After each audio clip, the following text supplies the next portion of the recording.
In ancient Rome, color was far more than mere decoration. It was a language of power, status, and identity, woven into the very fabric of daily life and public spectacle.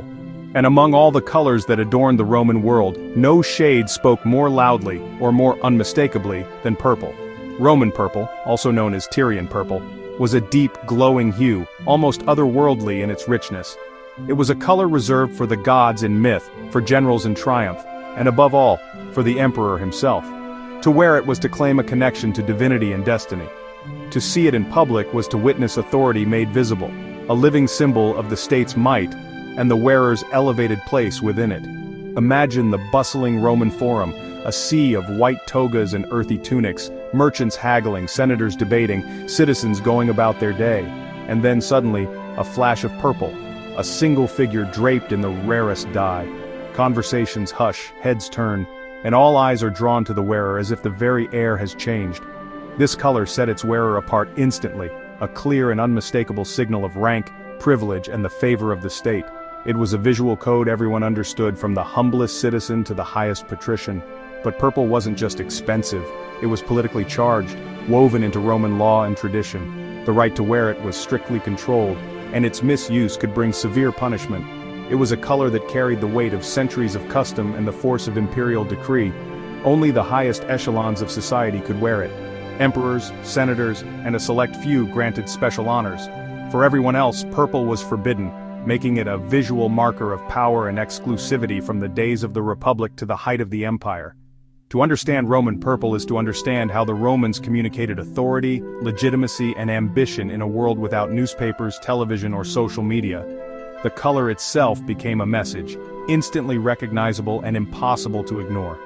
The story of this color takes us on a journey from the sun-drenched shores of the Mediterranean, where the dye was painstakingly extracted from tiny sea snails, to the echoing halls of imperial palaces, where it adorned the robes of rulers. It's a tale of secret recipes, immense expense, and the lengths to which people would go to possess even a scrap of this precious fabric. Roman purple is a story of ambition and hierarchy, of the desire to display importance and command respect. It's about how a single color could shape perceptions, inspire awe, and even incite envy or rebellion. The Romans didn't invent purple's prestige, its allure stretched back to the ancient Phoenicians and beyond, but they perfected its use as a tool of statecraft, making it inseparable from the image of Roman power. Through careful control and ritual, they transformed a simple dye into the ultimate symbol of power, a badge of office, and a mark of imperial favor. Even today, the legacy of Roman purple echoes through history, long after the last emperor's reign. Its symbolism endures in art, language, and the very idea of royalty. Roman purple is more than a color, it's a statement of absolute authority, a visual shorthand for power that has survived for millennia. Join us as we uncover how this rare and coveted hue shaped the very fabric of Roman society, leaving a mark that still fascinates and inspires to this day. Tyrian purple's source wasn't a plant or mineral, but a sea snail, the murex. This unassuming creature, with its spiny shell and slow movements, held within it a secret that would change the course of history. For centuries, people searched for the origins of this vibrant dye, never suspecting that such a small animal could produce a color so prized and powerful. Only certain species like Balinus brandaris and Hexaplex trunculus produced the precious dye. These snails were not just common sea creatures, they were the lifeblood of an entire industry.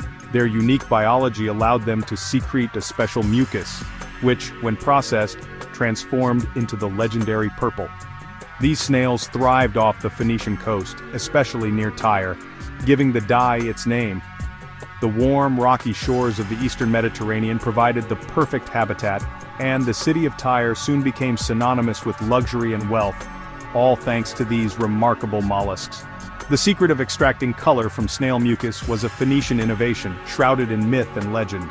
Ancient texts describe mysterious rituals and closely guarded techniques passed down through generations. Some believe the process was a gift from the gods, while others whispered of alchemy and magic. Harvesting the snails was grueling and dangerous, requiring divers or baited traps. Men risked their lives diving into rocky, unpredictable waters, often facing sharp currents and hidden dangers beneath the waves. The work was exhausting, and only the most skilled could gather enough snails to make the effort worthwhile. The best dye came from snails in deeper waters, making the process even riskier. Divers had to hold their breath for long periods, searching the ocean floor for the elusive murex. The deeper the snail, the richer the color, and the greater the peril for those who sought it. Entire coastal economies revolved around this laborious trade. Markets bustled with activity as merchants, artisans, and sailors all played their part in the purple dye's journey from sea to cloth. The dye trade brought prosperity, but also fierce competition and secrecy. The snail's limited habitat and the difficulty of collection made Tyrian purple incredibly rare. Only a handful of regions could produce it, and the supply was always uncertain, dependent on the whims of nature and the bravery of those who harvested the snails. It took thousands of snails to produce even a gram of dye, barely enough to trim a garment. The process was painstaking. Each snail had to be cracked open, the tiny gland removed, and the precious liquid carefully extracted and processed. The result was a dye so concentrated and brilliant that it seemed almost otherworldly. To dye a full toga required hundreds of thousands of snails. The sheer scale of the operation was staggering, and only the wealthiest could afford garments dyed entirely in Tyrian purple. For most, even a small stripe was a symbol of immense status. This scarcity ensured Tyrian purple remained a luxury for only the wealthiest or the state. In Rome, laws restricted its use to emperors and high officials, making it a symbol of imperial power and divine right. Its rarity was the foundation of its power. Tyrian purple was more than a color, it was a statement, a legend, and a secret that shaped the ancient world. Extracting Tyrian purple was a smelly, painstaking process, one that demanded both patience and resilience from those who dared to master it. This legendary dye, famed throughout the ancient world, was not simply a product, it was a symbol of status, power, and wealth, reserved for the elite. The journey began with thousands of tiny marine snails, known as murex, painstakingly gathered from rocky Mediterranean shores. Each snail was cracked open to extract a minuscule gland, barely visible to the naked eye.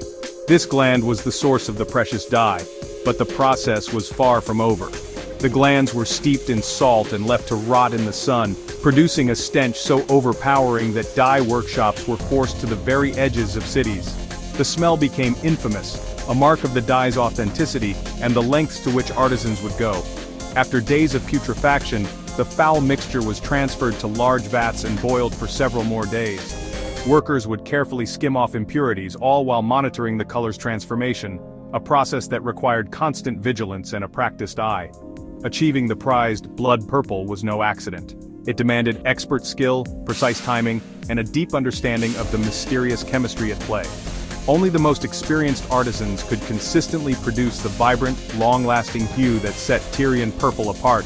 Once the dye was ready, wool was carefully dipped into the vat, then exposed to sunlight.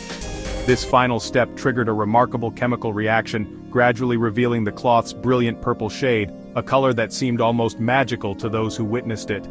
The entire process demanded not only rare materials and secret knowledge, but also relentless hard labor. From gathering the snails to tending the vats, every stage was grueling and required unwavering dedication.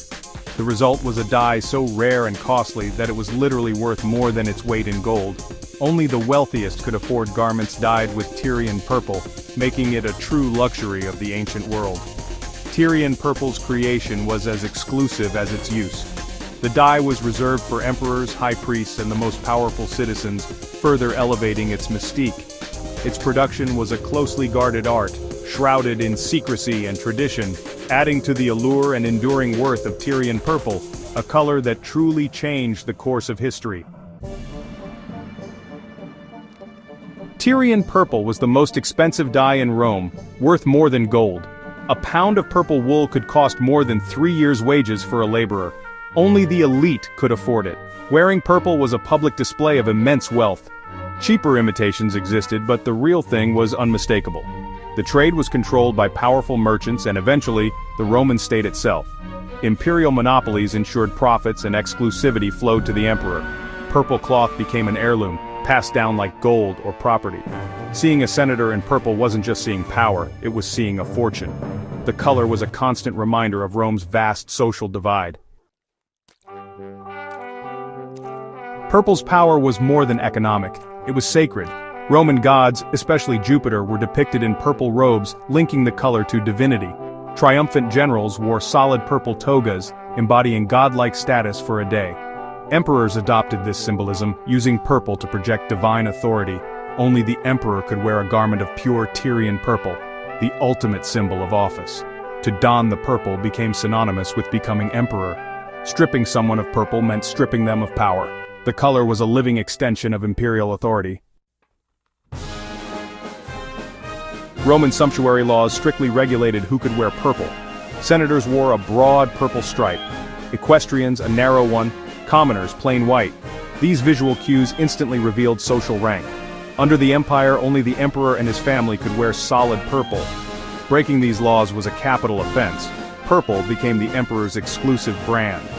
The laws maintained order, making authority instantly recognizable. By controlling purple, Rome controlled the visual language of power. The color's exclusivity reinforced the hierarchy at every level. Wearing forbidden purple was a dangerous act, punishable by exile or death. For commoners, even a hint of illegal purple could mean confiscation or flogging. Wearing the emperor's purple was seen as treason, a direct challenge to the throne. Emperors like Nero executed those who dared to break the color code. The law's severity kept purple rare and its symbolism potent. The threat of punishment made the color even more alluring and powerful. Purple was a forbidden fruit, admired from afar, never touched. Its danger was part of its mystique. In Rome, clothing was a social map, and purple was its brightest marker. A purple stripe commanded respect. Solid purple, awe. Most Romans wore muted colors, making purple's brilliance stand out. The color signaled not just wealth, but the right to rule. Even within the elite, purple marked subtle hierarchies: senators, equestrians, generals, and, at the top, the emperor. Wearing purple was a performance of superiority, reinforcing the social order. For the masses, it was a daily reminder of their place. Purple was both a tool of control and a symbol of unbridgeable power. Tyrian purple's legacy is a story of rarity, regulation, and reverence. Born from the sea, crafted through labor and secrecy, it became the ultimate badge of power. Strict laws and religious symbolism elevated it beyond mere fashion. To wear purple was to claim authority sanctioned by gods and state. The color's exclusivity shaped Roman society and its hierarchy. Even today, purple's association with power and prestige endures. The story of Roman purple shows how a single color can define an entire civilization.